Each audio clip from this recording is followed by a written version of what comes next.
Hola, ¿qué tal? ¿Cómo están? Soy José Ignacio Beteta. Este es el lado B, es el primer programa además que vamos a tener de toda esta temporada de espacios de diálogo, de reflexión, que buscan, digamos, tratar de darte a ti información valiosa, compartir la experiencia de las personas que van a estar con nosotros en este espacio, formarnos, aprender, ser más conscientes de lo que pasa a nuestro alrededor. Vamos a tocar temas de economía y política, pero bastante de temas de educación, cultura, psicología, hasta espiritualidad, pero desde una perspectiva distinta, tratando de escuchar a las personas que vienen para que nos digan qué es lo que piensan de la realidad del país y tener diálogos profundos que seguramente van a ser muy útiles para ti. En esta primera edición del programa tengo el gusto de tener conmigo a una persona muy especial. Hace 4 años, en agosto más o menos del 2021, eh, él me invita, me dice, me llama por teléfono, además me dice, oye, mira, tengo un proyecto, ¿no? Tengo una idea de proyecto. Esta idea se llama Vigilante. Vigilante es, me contaba él, un medio que quiere hacer investigación, análisis periodístico para vigilar al poder público.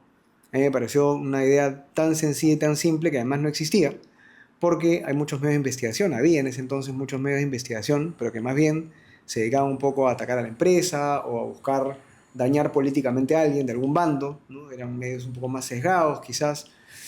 Y este medio lo que buscaba, esta plataforma, esta idea de proyecto vigilante, lo que buscaba era vigilar el poder público, tal cual, cómo se usa el dinero de los contribuyentes, la corrupción, el poder de los políticos y de todos los actores alrededor de los políticos, porque finalmente el poder público, entendido de manera literal, es mucho más que el poder del Estado. Es el poder del Estado, los burócratas y todos los que están alrededor.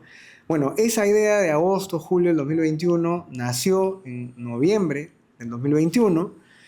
Mi invitado en ese momento, además de acompañar el proceso, de ver que naciera el hijo, digamos, luego ya se dedicó a otros proyectos como suele hacer, que se va de un proyecto a otro y va ahí emprendiendo y creciendo en nuevas ideas. Y Vigilante maduró, creció, Vigilante sigue además siendo un proyecto que tengo el gusto de dirigir. Ahora está enfocado mucho más en regiones, en hacer talleres, en formar comunidades de periodistas. Pero el padre de esta idea es mi invitado, así que estoy recontra feliz de tener como mi primer invitado a Juan José Garrido. Juanjo, ¿cómo estás? Un gusto estar contigo hoy día. Hombre, gracias y un honor ser tu primer invitado. Es un programa que estoy seguro va a dar mucho que hablar. ¿Qué tal? ¿Cómo has estado? Cuéntanos un poco qué proyectos tienes en la mano, a qué te estás dedicando últimamente. Sí, pues intelectualmente un poco disperso.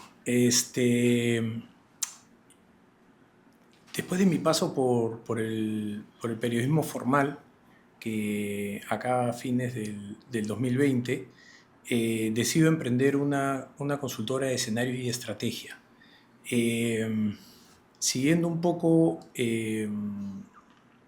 por un lado el deseo de ayudar, de contribuir de alguna manera a la sociedad, a las personas, empresarios, corporaciones, y por otro, por un lado más técnico, metodológico, que siempre me ha apasionado y en el que además me considero relativamente bueno, ¿no? Que es el lado de prever, Ujú. generar escenarios, estrategias, etcétera, ¿no?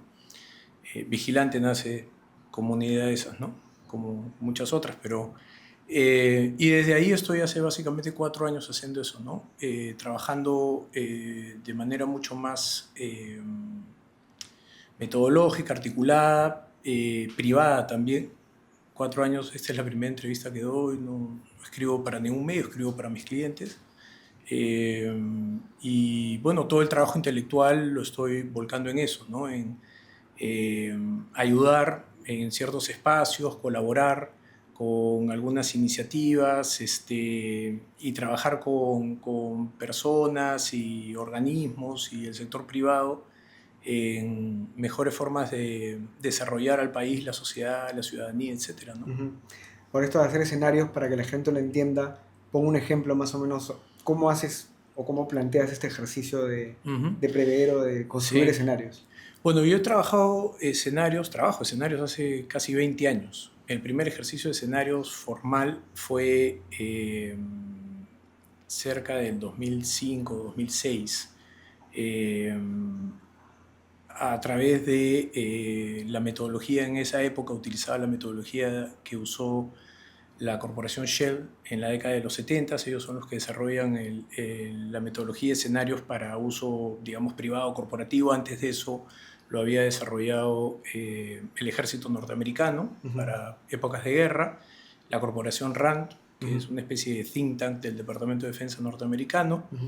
Y en el tiempo seguí trabajando escenarios, armaba pequeños grupos de personas que brindaban a la mesa conocimiento específico de algún tipo importante, geopolítico, económico, narrativo, de comunicación, etc.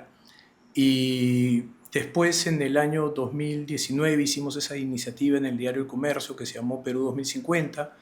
Ahí trabajamos con una consultora de clase mundial, Reos Partners. Aprendí mucho en ese ejercicio. Pero cuando me libero, digamos, de las obligaciones periodísticas a fines del 2020, formo Options Lab al día siguiente de dejar formalmente el diario, sabiendo que esta consultora iba a estar lista en 4 o 5 meses, que es lo que toma lamentablemente armar una empresa en Perú, y me aboqué ese verano del 2021 a sentar la base metodológica con la que trabajo el día de hoy, ¿no? Entonces, al inicio fue un brainstorming brutal de ideas, formas, cosas y después condensar en lo que era realmente importante, ¿no? Entonces, al final llegué a un marco que es bastante práctico, streamline, fractal, te sirve para hacer análisis de temas muy amplios. Por ejemplo, yo trabajo sobre todo con escenarios país, hacia dónde van las cosas de cara a... Y en este momento, por ejemplo, estamos dentro de lo que fueron los escenarios que se hicieron a mediados del 2023 para mediados del 2026, ¿no? Es decir, cuando cae el gobierno de Castillo en el 2022, mueren los escenarios, digamos, que se habían hecho para el gobierno de Castillo. Claro. Hay una nueva realidad. Esa nueva realidad era de conflicto al inicio del 2023. Eso tuvo un set de escenarios. Cuando ya el país se estabiliza, digamos hacia mayo o junio del 2023, entra otro nuevo ejercicio de escenarios, que es en el que estamos el día de hoy, ¿no? De acuerdo. Ahora, antes de pasar un poco a este tema de escenarios políticos, escenarios país, que seguramente va a ser muy interesante, porque es importante, y es una pregunta que tengo ahora que hablas de esto, que es tan complejo, pero a la vez tan agudo, ¿no? Tan importante. ¿Cómo hacen las empresas para utilizar esto a nivel corporativo, por ejemplo? ¿Por qué las empresas te piden este tipo de escenarios? Bueno, para cualquier persona, organización que invierta cierta cantidad de dinero es crucial entender para dónde van las cosas, ¿no? Claro. Y para ello el ejercicio de escenarios es indispensable. Pues no hay otra forma de ver hacia dónde pueden ir las cosas. Un ejercicio de escenarios no pretende predecir el futuro, no pretende decir las cosas van a ir por este lado. Lo que pretende es explorar del contexto actual hacia dónde pueden ir las cosas, y lo que puedes es aprovechar, digamos, un ejercicio de probabilidades, porque cada escenario es una probabilidad, ¿no? Tiene que ser algo que puede suceder. Un ejercicio de escenarios no predice, lo que hace es explora cómo puede ir el futuro, hacia dónde pueden ir las cosas, y en esa medida, pues cada escenario tiene probabilidades, ¿no? Entonces, por ejemplo, hoy día, hacia julio del 2026, pues un escenario es, por ejemplo, la continuidad del gobierno, que Dina Boluarte llegue a julio del 2026 y entregue la banda presidencial el 28 de julio. Pero hay un escenario de vacancia, ¿de acuerdo? ¿Cuál de estos dos escenarios tiene mayor o menor probabilidad? Dependerá de cómo veas tú las cosas. Hay otros escenarios, una renuncia, una suspensión temporal, que ella se afiance en el poder en base a, digamos, doblegar a su oposición o incluso traicionar a sus aliados políticos, ¿no? Etcétera, etcétera. Hay un escenario de crisis. ¿Qué pasa si hay una especie de golpe de masas, como ha ocurrido en Ecuador o Bolivia, ¿no? Entonces, este tipo de análisis tiene, por supuesto, requisitos, indicadores tempranos, cosas que nos permiten a nosotros más o menos medirle la temperatura en la taza y tener una, no te digo certeza, pero una mayor confianza sobre los escenarios y la probabilidad de escenarios. Cosas que he visto a lo largo de los últimos 20 años en los escenarios. La vacancia del PPK era un escenario, el cierre del Congreso era un escenario, la famosa continuidad conyugal que mencionó Alan García sobre Nadine Heredia en el gobierno de Antomala era un escenario. Nosotros le pusimos continuidad conyugal. Él lo llamó ya me acabo de olvidar el nombre, pero digamos que los escenarios lo que te permiten es explorar las cosas, y en esa exploración hay un enriquecimiento del contexto, pero también de factores críticos que pueden cambiar el rumbo de las cosas, ¿no? Claro. Entonces, países han salido de crisis en base a ejercicios de escenarios. El más famoso, Sudáfrica, cuando hace su ejercicio de escenarios de los Flamengos, y en el cual todos los escenarios en el cual se permanecía el apartheid como sistema político hacían de Sudáfrica un país inviable en el largo plazo. Entonces, de ahí es que la sociedad sudafricana toma la decisión de abolir el sistema y pasar a una democracia plena, ¿no? Ahora sí, después lo desarrollamos, pero si tú tuvieras que decir, pensando en las elecciones del 2026, ¿no? Porque finalmente, como tú mencionas, hay dos formas de ver este año que viene, ¿no? Desde la perspectiva de Boluarte, ¿no? Y la continuidad de la presidencia, o de la perspectiva de quién viene después, porque esta es como la etapa previa, ¿no?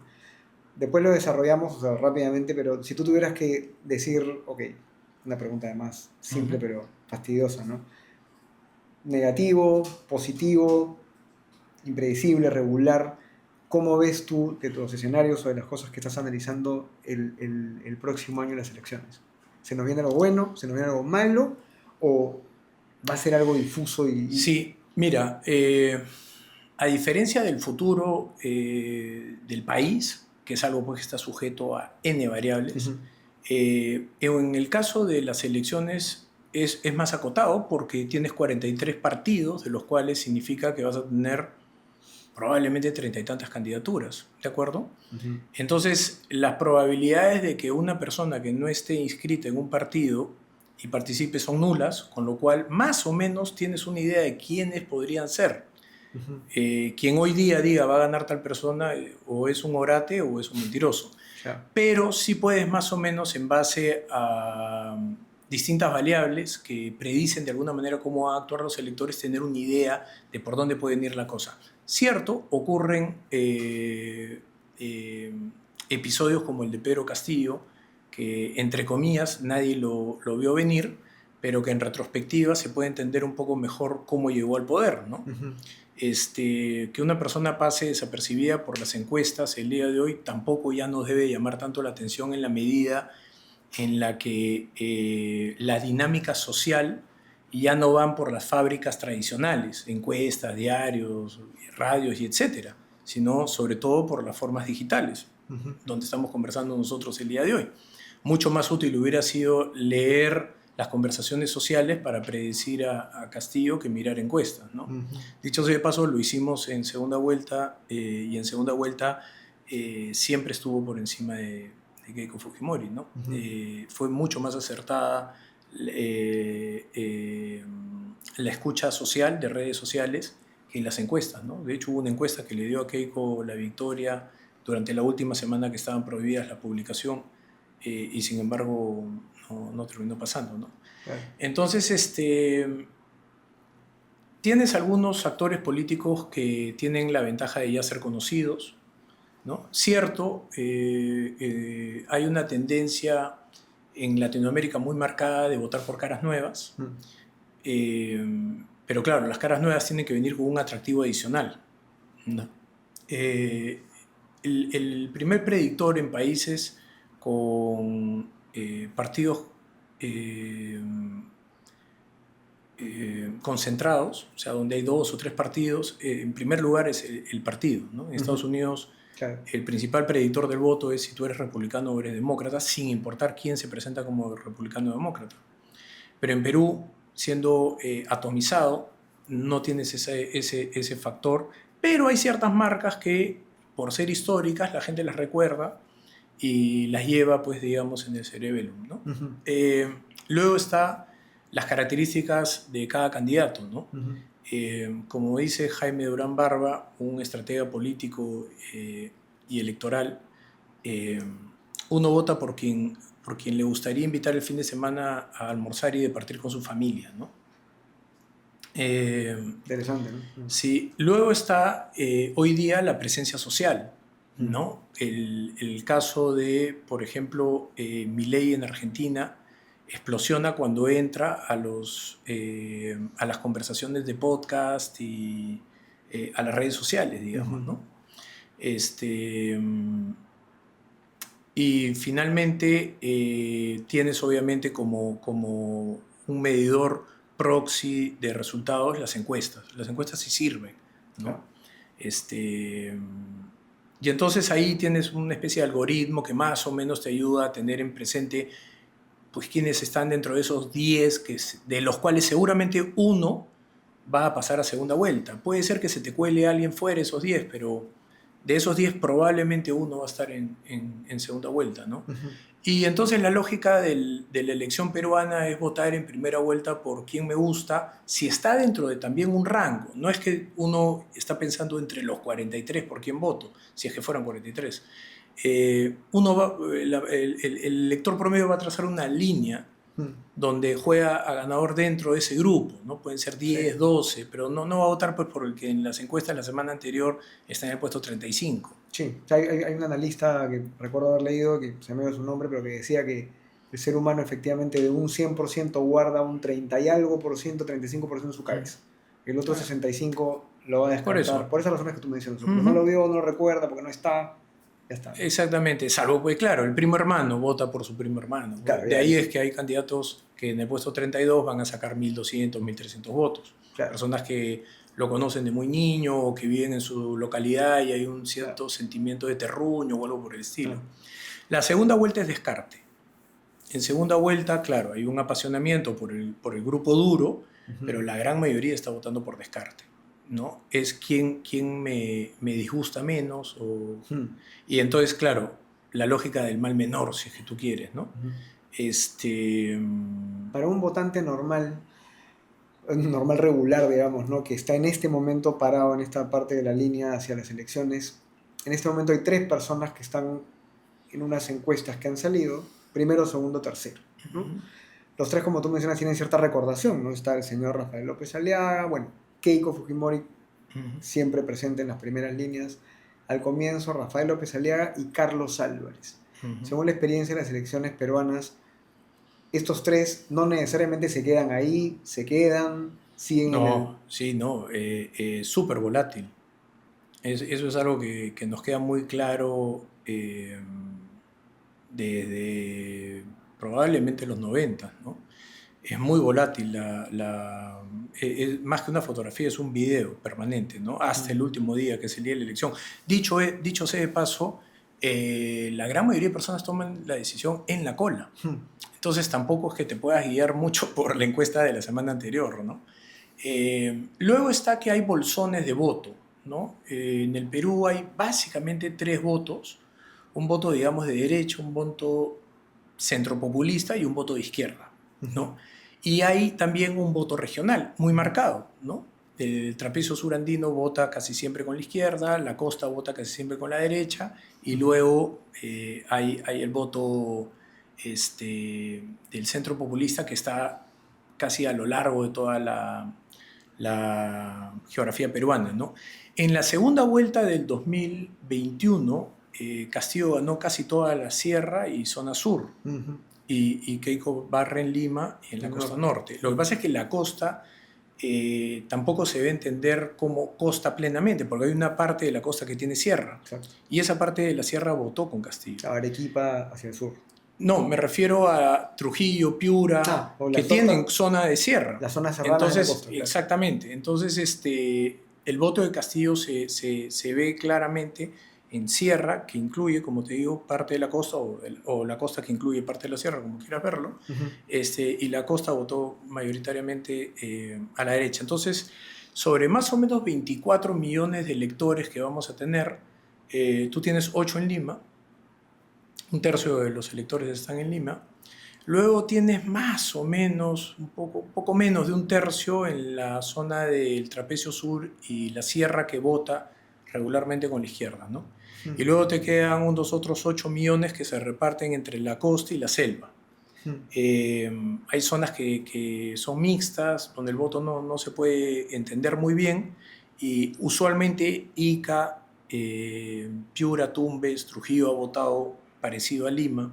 Entonces, luego tienes de los 43 partidos, a la hora que los hemos estudiado, hay más o menos unos 15 partidos que son de derecha, centro derecha, derecha, el espacio a la derecha si prefieres. Hay más o menos unos 12, 13 partidos que son, digamos, a la izquierda, y hay un grupo que son, digamos, centro populista y otro que son centro progresista, si quieres, ¿no? Hay un partido que es absolutamente inexplicable lo que plantea, no hay forma de categorizarlo. Y de los 43 partidos, me llamó la atención, por lo menos de 35, 36, conozco a algún integrante, a la marca, al fundador, al personaje que va de candidato. Entonces, veo que va a ser bien complejo este proceso porque, claro, si de 43 partidos tú reconoces a 5 y hay, digamos, 38 que no tienes ni idea, probablemente la elección va a estar dentro de esos 5 para la gran mayoría Es más fácil, de claro. electores, pero cuando de los 43, bueno, no sé, reconoces 30, es mucho más complicado. Sí. Y para la derecha particularmente va a ser más complicado. ¿Por qué? Porque en la fotografía de hoy hay más o menos dentro de los primeros 6 o 7 lugares, hay más o menos 4 de derecha. Claro, claro. Entonces, definirse va a ser difícil. Si dentro de los primeros 5 hubiera uno de derecha, no cabe duda para dónde va el voto de la derecha. Creo que la derecha va a votar más estratégicamente en estas elecciones, visto lo que pasó con Castillo. De acuerdo. Yo esperaría que la derecha sea un poquito más estratégica, ¿no?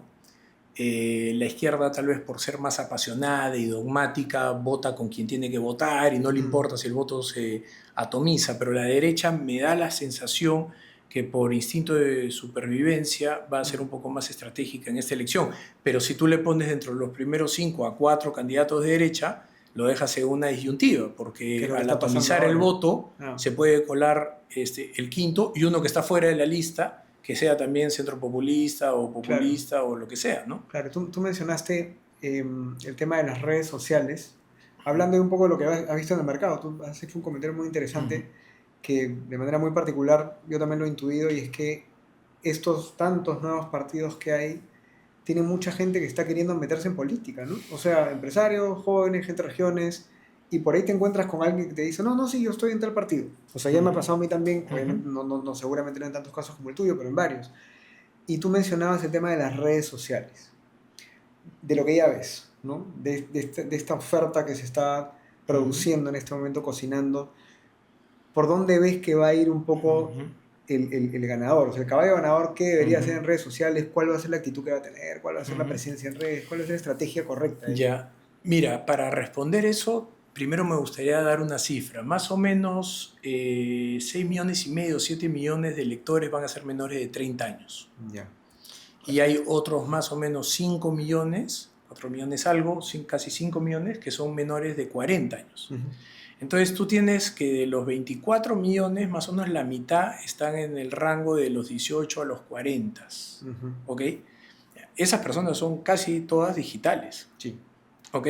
Ya no ven tele abierta. Y las menores de 30 todas digitales. Ya no ven televisión. No ven televisión, no tienen idea de qué cosa es un diario impreso, lo ven y no saben si eso se prende, se apaga, ¿no?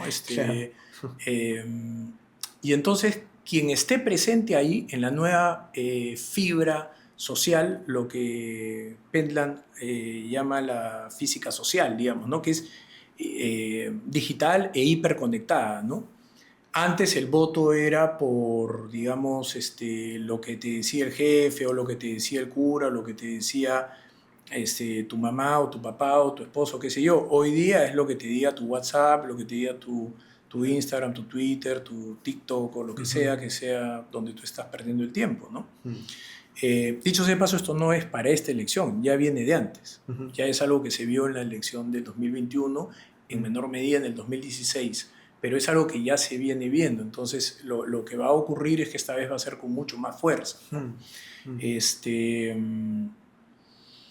Ahí va a depender de los candidatos, va a depender del financiamiento, porque efectivamente lo digital, si bien da la sensación de que es costo cero, no es costo cero. Y luego está la forma como transmite y comunica el candidato sus propuestas y sentimientos, sobre todo, ¿no?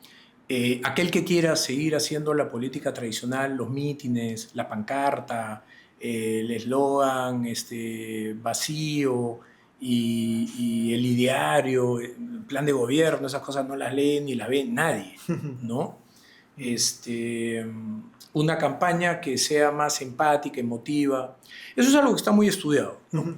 Hay un libro de Drew Westen, que es un asesor del Partido Demócrata norteamericano, muy bueno, que se llama The Political Brain. Él explora el voto, por qué votan, cómo votan, etcétera, etcétera. Y la conclusión del libro es bien simple, ¿no? El cerebro político es emocional, no racional. La gente primero elige emocionalmente por quién va a votar y después racionaliza el voto. A mí me gusta José Ignacio Beteta. Empaté con él, lo que sea. Pero me preguntan, ¿pero por qué votas por él? No voy a decir, bueno, es que empato con su forma de ser. No, nadie dice eso. Voy a decir, no, lo que pasa es que él tiene muy buenas ideas en economía. Racionalizo mi voto. Exacto. Pero la decisión fue emocional. Entonces, ahí es muy importante ver un poco esto de las características del candidato, a lo que se refiere Jaime Durán cuando dice con quién me gustaría tomarme un café o a quién invitaría yo a mi casa a conversar. Tú no dejas entrar o a un extraño con el cual no tienes buena química, menos a una persona que te genera cierta resistencia porque parece ser pues muy violento, qué sé yo, salvo que tu naturaleza también sea violenta, que hay también electores de ese tipo, ¿no? Claro. Hay electores radicales.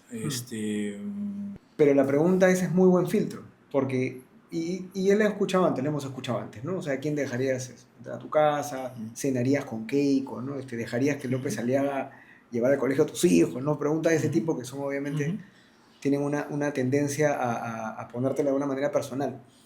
Esa pregunta es importante y me lleva a lo último, porque yo creo que es a mí lo que me gustaría es, ok, esta teoría está buenísima y es muy importante el análisis de cómo funciona el cerebro del votante.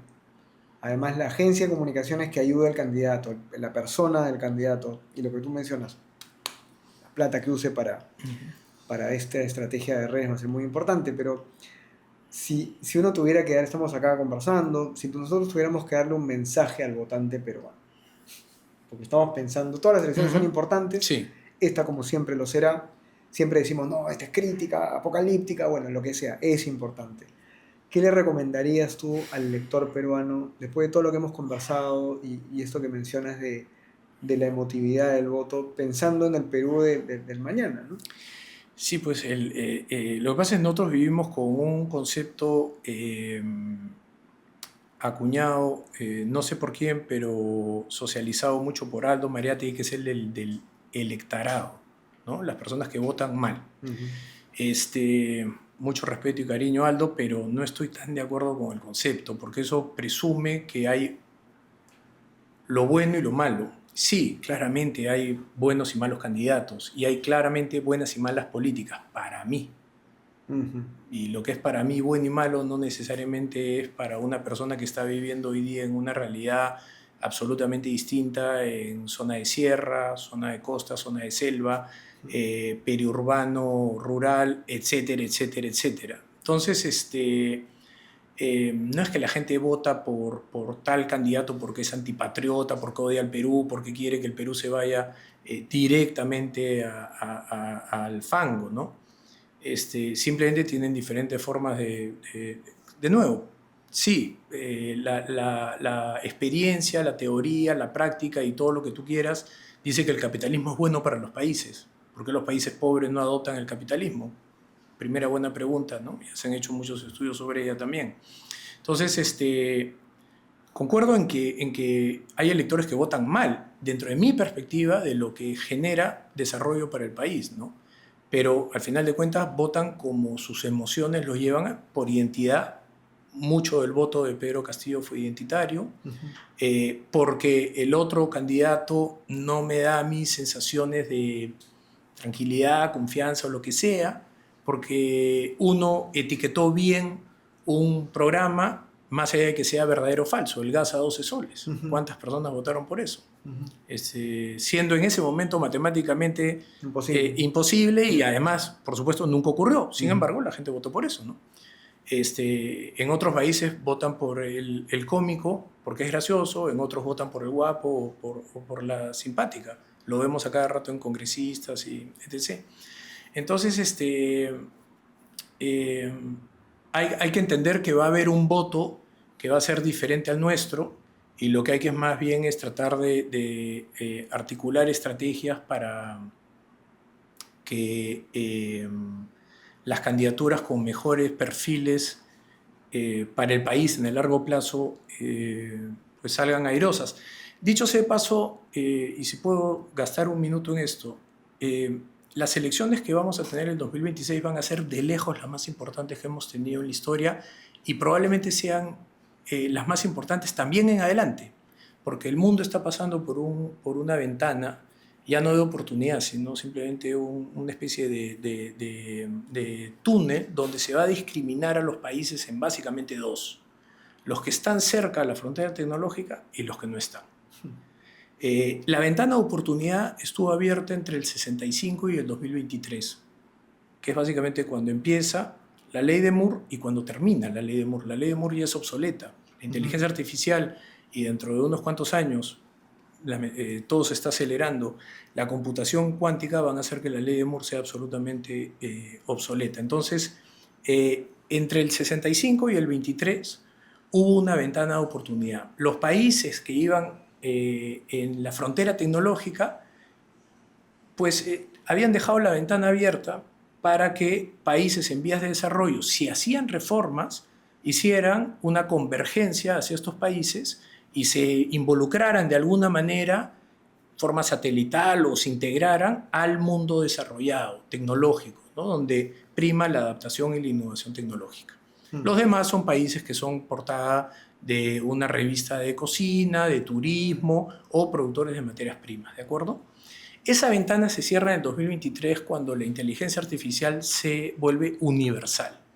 ChatGPT, ahora Grok, Perplexity, todo lo que tú quieras. Entonces, la inteligencia artificial, que con el crecimiento exponencial de la capacidad tecnológica, siguiendo la ley de Moore, es de 18 meses a 24 meses, se duplica cada año y nosotros ya estamos en un espacio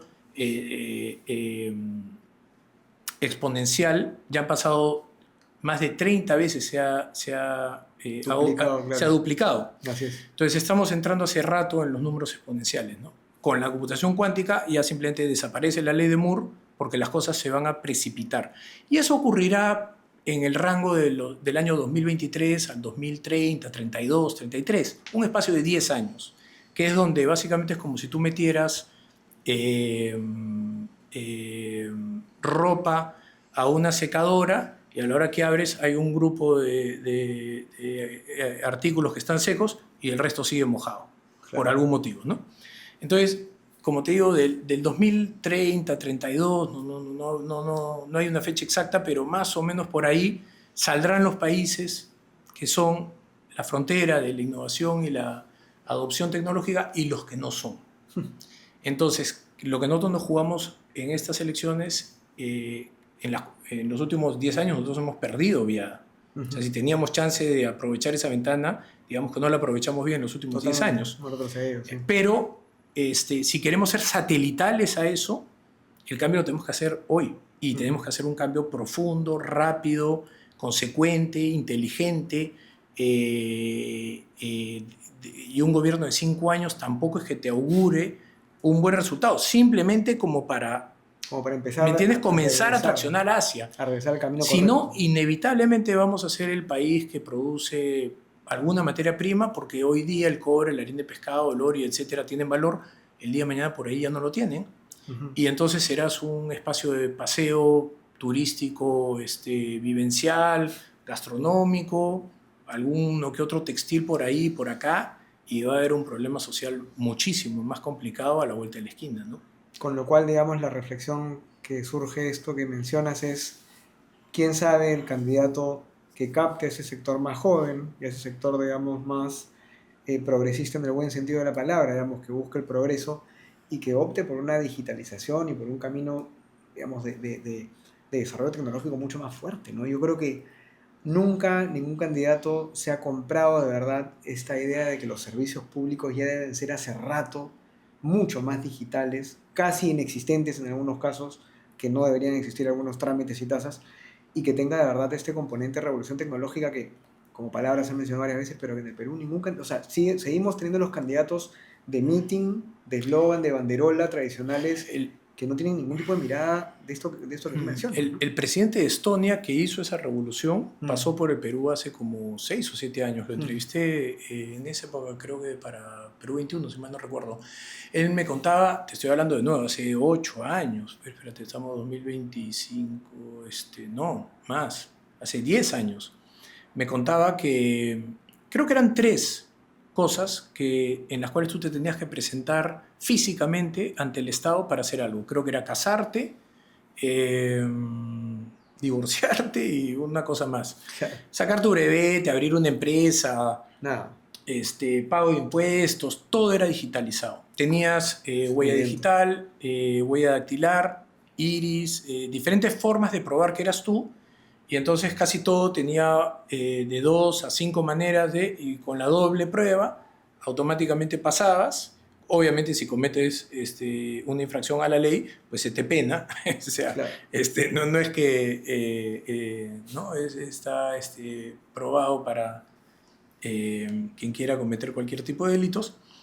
Y eso es algo que en el Perú se ha podido implementar hace muchísimos Hace, años. Lo está haciendo la India, que tiene 1.300 millones de habitantes. sí. ¿No? Tú llamas mañana a la embajada de la India y le pides la tecnología para hacerlo en un país de 30, en 2 minutos te la dan. Se la pides a Estonia, te la dan en menos de un minuto. Ujú.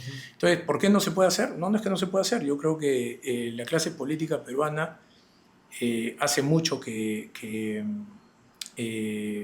ya no es que esté en deuda con la ciudadanía, sino simplemente ha roto conexión con el Sí. hombre de a pie, viven en otra esfera, difícil de entenderla, salvo cuando la miras desde el punto de vista de la política hardcore, Claro. dura, que es ganar y etcétera.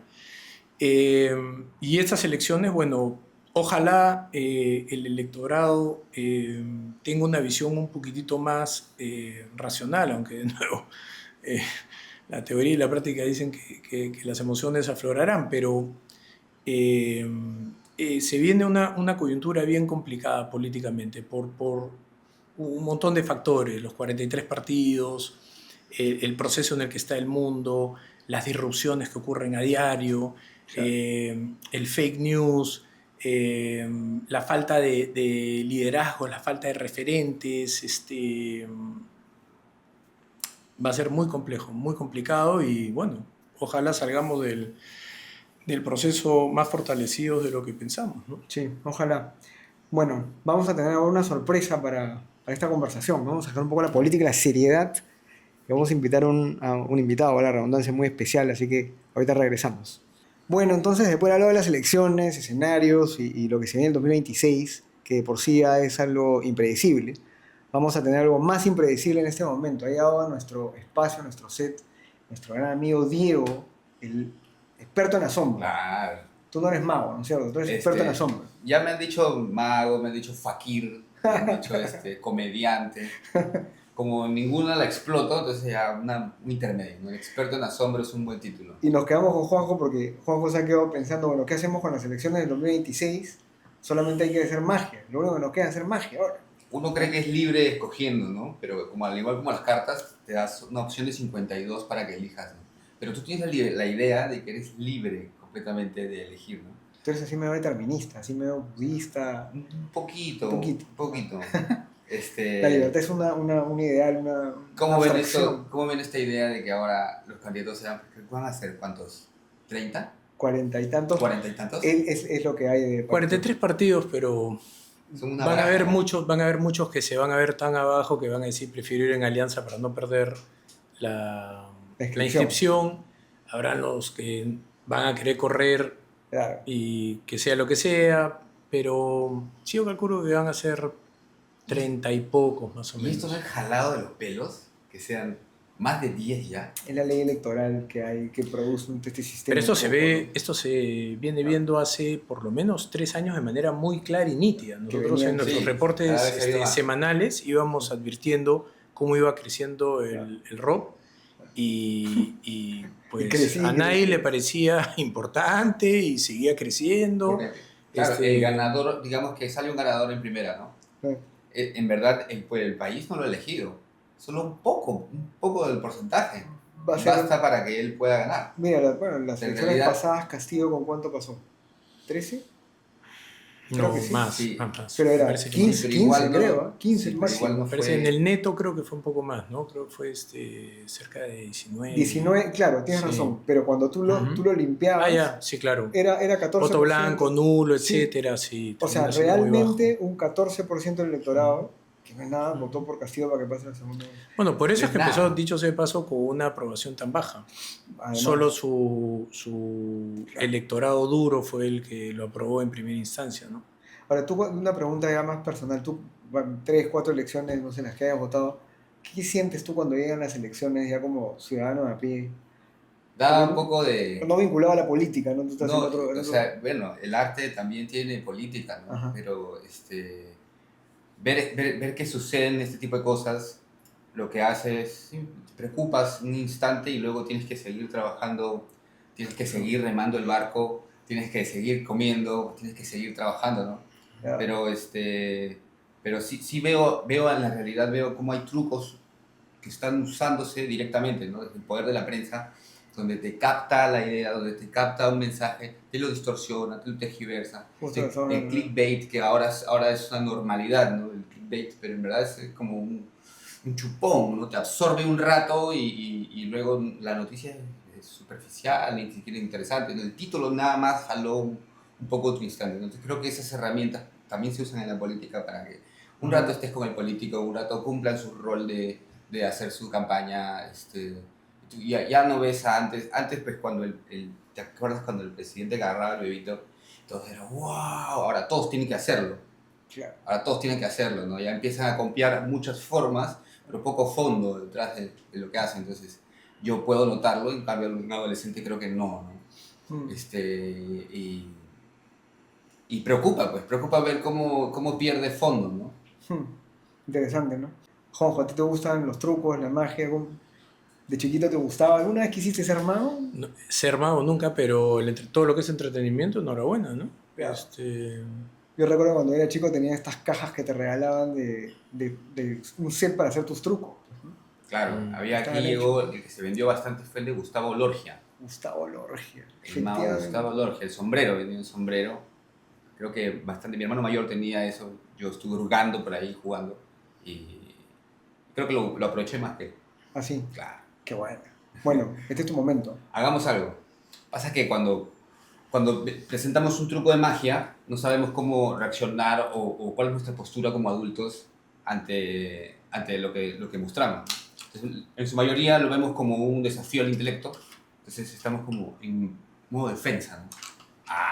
Tengo que ver las manos, a mí me va a engañar, ¿no? Y no se trata de engañar ni nada por el estilo. Voy a repartir cartas para que ustedes las vean. Ustedes van a ser monitores de las cámaras, diciéndoles que la baraja está completamente ordenada, ¿sí? Es conforme, pueden decirle eso a las cámaras, que en verdad las cartas están ordenadas del 1 al 13, y sus dos jokers, ¿no? Es un nuevo mazo, seguro. Es un mazo nuevecito, por supuesto, estamos en un programa de estreno, entonces tenemos que ponerlo así. Voy a mostrarles, no un acto de magia, sino una explicación. ¿Cuál es la diferencia entre lo difícil y lo imposible? Quizás sea una gran confusión tomarlas así, porque podemos asumir que algo es imposible cuando solo es difícil. ¿no? Entonces, que entender la diferencia va a estar útil aquí. Difícil es un juego que hacía mi mamá. ¿Cuál es el juego? Es muy fácil. Un 9 de corazones, que a la camarita de allá. Un 9 de corazones se perdía en algún lugar de por aquí. Miren bien ustedes por dónde se va. Pa. Se perdió 9 corazones. El chiste está en encontrar el 9 corazones con esta carta. Tanto por arriba o por abajo, ¿no? Juega tú primero. A ver. ¿Dónde crees que quedó? Toma la baraja si quieres. Insértala donde creas. Luego veo por acá. Por ahí. Ya, la tuya es la Joker rojo, ¿no? Perfecto. Te toca a ti. Tienes el turno azul. Bueno. Donde creas que quedó el 9 de corazones. Al revés, ponla para que se pueda ver dónde la dejaste. En diferencia. Al revés. Voltea la carta. Ajá. Para que no quede con las... Para saber dónde está con Claro. relación a las demás, ¿no? Entonces, Ah. si ampliamos esto, vemos que el azul es el tuyo. Y a ver... No. Ya. Esta vez no. Esta vez. A ver, tu turno. Ajá. A ver, estos dos. Esas dos eran las de los costados. Mira, tú sí lo hiciste. Buen cálculo. Bien, esto de acá, esto es imposible. No, claramente este es el juego. Era Y difícil. en mi caso se lograba, claro, porque si comías, si lo lograbas, comías, ¿no? Digamos. Entonces, esto ya quedó claro. Esto es difícil, que una carta esté en la otra al azar. Pero lo que va a suceder a continuación es completamente imposible o improbable. Voy pasando las cartas así y tú me dices, para, y yo paro cuando tú quieras. Ujú. Para. Hay un poco más o un poco No, menos, está bien. quizás me pasé. Ahí está bien. Bien, mira esta carta o si tú quieres alguna de esas. Ya. ¿Te la llevas? Ah, la llevo. Sí, te la Ok. llevas. Ahí está. Tenla. Ya. Bien. Y memorízala bien. Enséñasela a las cámaras, yo miro para abajo para que no se... Yo puedo mirarlo. Sí, también, por favor, memoricen todos menos yo. ¿Toda la viste? ¿Viste No, la no, carta? no la vi. Enséñale, por favor, para que él también la vea. Esa era, ¿no? Ah, excelente. Enséñale. Enséñate a la cámara también para que la vean. Ujú, Bien, sí. una carta se pierde entonces en la baraja así. Que ustedes vieron y yo no, por medidas. Tú agarras los dos jokers así, juntos, ¿eh? Cara arriba, y los vas a poner no donde creas que está su carta, sino las pones en cualquier otro lugar. Ya. Juntas. Ah, juntas. Sí, juntitas. Va. Una sola chance tienes. Ahí. Ya está. No hay nada entre ellas. Toma las cartas tú. Cuádralas en tus manos así. Las cuadras. Ahora, miren lo que va a pasar. ¿Ah? Se perdió una carta en unas cartas que ustedes vieron y que tú elegiste. Del otro lado, pusiste dos cartas en cualquier lugar. Difícil es que estén juntas, eso ya lo sabemos. Pero imposible es que dos cartas se separen y atrapen una que yo no sé. Más aún, si está en tus manos. Para eso, solo tengo que hacer un movimiento extraño. Ya está. Eso Que no sirve para nada, pero le da el drama ¿no? Exactamente. necesario. Ya está. Y mi mano es parte de esta... Ya puedes buscar las de este cartas. truco. Sí, ya puedes buscarlas. Soy un cómplice de este... Eres un cómplice. De este truco. Mira, mira tú. Ya hay una carta en el medio. Desde ahí ya las cosas están cambiando ya. El Esto- panorama es distinto. Esto efectivamente no estaba en mi escenario. La voy a sacar, la voy a dejar aquí. ¿Te acuerdas cuál era la carta? ¿Te acuerdas Sí, todavía? claro. ¿Cuál era? 6 de corazón. 6 de corazones. 6 de corazones. Lo era, sí. Por favor. Lo era. Solamente una, 6 de corazones, 6 de corazones, 6 de corazones. Esto es imposible. Esto es Ya. imposible. Claro, después de ver esto, no sabemos cómo reaccionar, ¿se dan cuenta? No sabemos qué hacer. Paréntesis, yo sigo siendo un chivolo de 8 años. Yo O sea, todavía lo que- emocionado. Para mí tiene tenemos- manos rápidas. Lo que tenemos es el síndrome de la reacción contenida, ¿no? Quiere decir que explotamos por adentro, el cerebro se ha asombrado, Claro, pero no podemos expresarlo emocionalmente. claro. Porque no hay una relación entre el asombro y una emoción. Simplemente nos congelamos. Más aún si somos adultos, no Claro. queremos lucir tontos, entonces quizás demasiada emoción me pueda hacer lucir, Claro. ¿no? No, Entonces, yo sí me relajo. también me preguntan algunos, ¿y cómo hiciste posible algo que es imposible? Si es imposible. Es que ahí está la confusión, pues asumir que el imposible tiene una realidad aparente, en verdad solo es una palabra que hace referencia a algo, pero no existe. Todo ha sido posible desde que decimos que no se puede, ¿no? Claro, o sea, Esto se puede es volar, algo- uy, estamos volando. Esto es algo para nosotros imposible, pero para ti difícil. Para mí difícil, ¿no? Para ustedes también. Ahora que ya sabemos qué cosa es, podemos disfrutarlo un poco más. Mira, por ejemplo, usemos el 6 otra vez. Ya. ¿Me puedes ayudar poniendo tu mano, una mano aquí? Y que la cámara también pueda ayudar. No, ahí nomás quédense. Dígame si solamente la mano sale en la toma. Ahí. Perfecto. Entonces vamos a usar la ilusión. Esta vez el 6 va a crear la ilusión de que se va. Solamente es una ilusión, pero cuando ya no está arriba y cuando ya no está abajo, ya preocupa. Y cuando te dicen que nuevamente viaja aquí al centro de los dos jokers, ya estamos locos otra vez, ¿no? Tú vigilaste aquí que nadie te acercó ni nada. La verdad es que traté de chaparte teníamos infragante, el Joker. pero No, ya lo han tratado tantos años. Aquí ponemos Mira. aplausos, Álvaro. Acá ponemos aplausos. pero- No. Tenemos el Joker, tenemos el 6 de corazones y que se ve bien porque quizás la cámara pensó que esto ha sido un movimiento rápido o algo de cámara. Sí. Vamos a hacerlo lento. Vamos a hacerlo lento. Más lento todavía. 6 de corazones. Así. Se corta un espacio y así, que se vea bien.